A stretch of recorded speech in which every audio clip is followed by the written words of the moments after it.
Big boss అగ్ని పరీక్షను ఇప్పుడే చూడటం జరిగింది. ఈ బిగ్ బాస్ అగ్ని పరీక్షలో నాకైతే చాలా ఆసక్తికరంగా అనిపించిన విషయం ఏంటంటే, ఒక ఆమె మిస్ ఇండియా పరీక్షల్లో సైతం పాల్గొని సెకండ్ రన్నప్ ఏదో అవటం మనకి జరిగింది. మరి అటువంటి ఆమెను చాలా గందరగోళం పరిచి వెనుకకు పంపేశారు. ఆమె చెప్పిన విషయం మేకప్ ఎక్కువ వేసుకొని లుక్స్ బాగుంటే మనం కాన్ఫిడెన్స్ గా ఉంటామని చెప్పింది. అయితే లుక్స్ తో పని లేదు అన్నట్టుగా చెప్పాలని జడ్జిలు ప్రయత్నం చేశారు.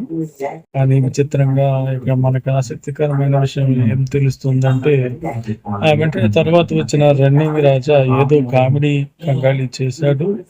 అయితే కంగాళి అయితే ఏదో చేశాడు, కానీ అది అత్యంత తీవ్రమైన హింసాత్మకంగా కనబడడానికి కారణం ఏంటంటే అతని లుక్స్ బాగోలేదు.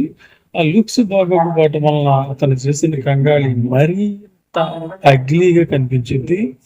అంటే జడ్జెస్ చెప్పిన దానికి పూర్తి వ్యతిరేకంగా ఇక్కడ వెంటనే బిగ్ బాస్ లో ఒక సాక్ష్యం కనపడింది.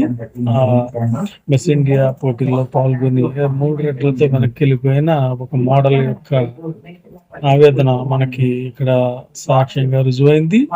అంతేకాకుండా ఇంకో సాక్ష్యం కూడా బయటపడింది. ఇంకొక వ్యక్తి బాడీ బిల్డర్ కింద వచ్చాడు. అతను ఆంగ్లంలో అనర్గళంగా మాట్లాడాడు, కాన్ఫిడెన్స్ గా ఉన్నాడు, లుక్స్ చాలా బాగున్నాయి, బాడీ బిల్డింగ్ చాలా బాగుంది.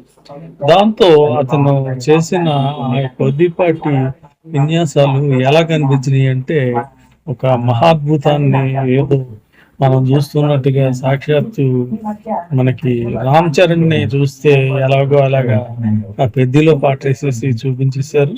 ఎందుకు చూపించారు అంటే దాని వెనక ఉన్న ప్రత్యేక కారణం ఏంటంటే లుక్స్ బాగున్నాయి. అతని బాడీ బిల్డప్ చేసిన బాడీ బాగుంది, లుక్స్ బాగున్నాయి. లుక్స్ వల్లనే అతను యొక్క ప్రతిభ మనదిగా గుర్తింపబడింది.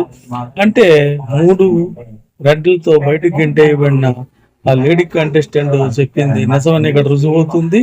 అయితే లుక్స్ తో అసలు పనే లేదు అని చెప్పాలనే ప్రయత్నం చేసిన జడ్జీల యొక్క నిర్ణయం ఇక్కడ సరైంది కాదని మనకు అక్కడికక్కడే రుజువైపోతుంది. మరి బిగ్ బాస్ అగ్ని పరీక్ష 2లో చాలా ఆసక్తికరంగా కనిపించిన విషయం నాకైతే మాత్రం ఇది.